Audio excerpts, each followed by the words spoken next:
Lewis, you just heard that post for the first time, I would imagine, as I was reading it there, so we're all reacting to it in real time. What is your reaction, Lewis?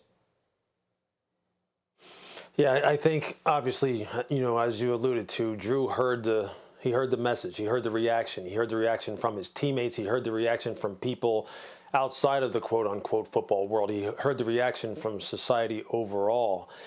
And I think he knows and he realizes that he lacked a level of awareness and empathy that is necessary. It was necessary before. It's always been necessary, and it's necessary now. He heard his peers, his non-African-American peers, express that it was never about the anthem in and of itself. It was never about the flag in and of itself when Colin Kaepernick initially took a knee. It was about racial inequality. It's always been about racial inequality. And he, unintentionally hijacked the message as it was hijacked before, as far as what Colin was trying to draw attention to by his comments to Yahoo Finance. And he realizes that he did that. And he realized that the reaction that Malcolm Jenkins had was very authentic. It wasn't contrived. It wasn't made up. Malcolm wasn't looking for any kind of sympathy points. He was authentically expressing that, Drew, you missed the mark. You missed the mark as someone who was the face of our franchise, one of the faces of the National Football League, and most importantly, someone who I respect and look up to as a teammate and as a human being. And that was authentic pain that he was expressing right now. And that's what many African Americans are expressing right now. Authentic pain that goes back hundreds of years, and now people are trying to, on a global scale, draw attention to that and really come up with some policies and practices, as far as how can we correct this moving forward? How can we all be better? And Drew now has tried to take a step to kind of correct what it was that he was intending to say. But this is only where this is really just the start. Because really right now, I think we all need to be less concerned with statements and more concerned with the impact that we are actually having on this issue. And I think that's where where Drew is going to have to now focus. What kind of impact he is going to have on this football team in a positive manner going forward. Because his statement has now been made, and you have to give him credit for doing that. He has awareness. He's listening. He's aware. He's not engaging in willful ignorance anymore like it came off yesterday. But now it's all about your impact.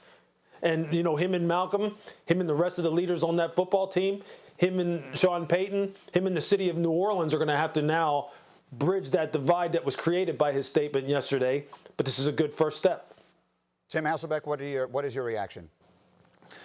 Well, listen, I'll just say, my reaction has been that my heart and the hearts in my home have ached this week because of exactly what Lewis is talking about, like that authentic pain. And I think that's why what we saw from Malcolm Jenkins was that authentic pain. There wasn't any empathy in Drew's initial, comments in that interview for what so many of his teammates and just guys around the league and then just in communities in this country in general are going through. And so, that lack of empathy clearly caused more pain, more hurt, more betrayal. And, in a locker room, you can understand that. One of the things Malcolm Jenkins said was, I'm hurt and I'm disappointed. And hurt and disappointed in part because of where it's coming from. Yes, because he, looked up to Drew Brees, he's a teammate of Drew Brees's, but part of it, I think, is when you're in a locker room and you have the bond that is typically formed in a locker room, when your teammate is hurting, you're hurting. You feel their pain. And there just wasn't any of that, in Drew's initial comments. There was in, the comment that you just read, Greeny, but yeah, I think that's, that was my reaction, is that initially there was no empathy, and clearly now, Drew realized that there's a problem with that.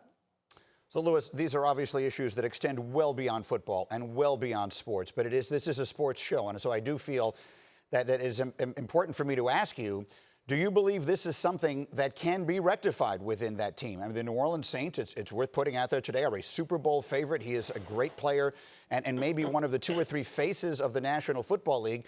How do you expect this team to go about trying to put it back together again if they can after this? Yeah, Greeny, I don't know, because I've never been around this I've never been around this football team. I don't know Drew Brees personally.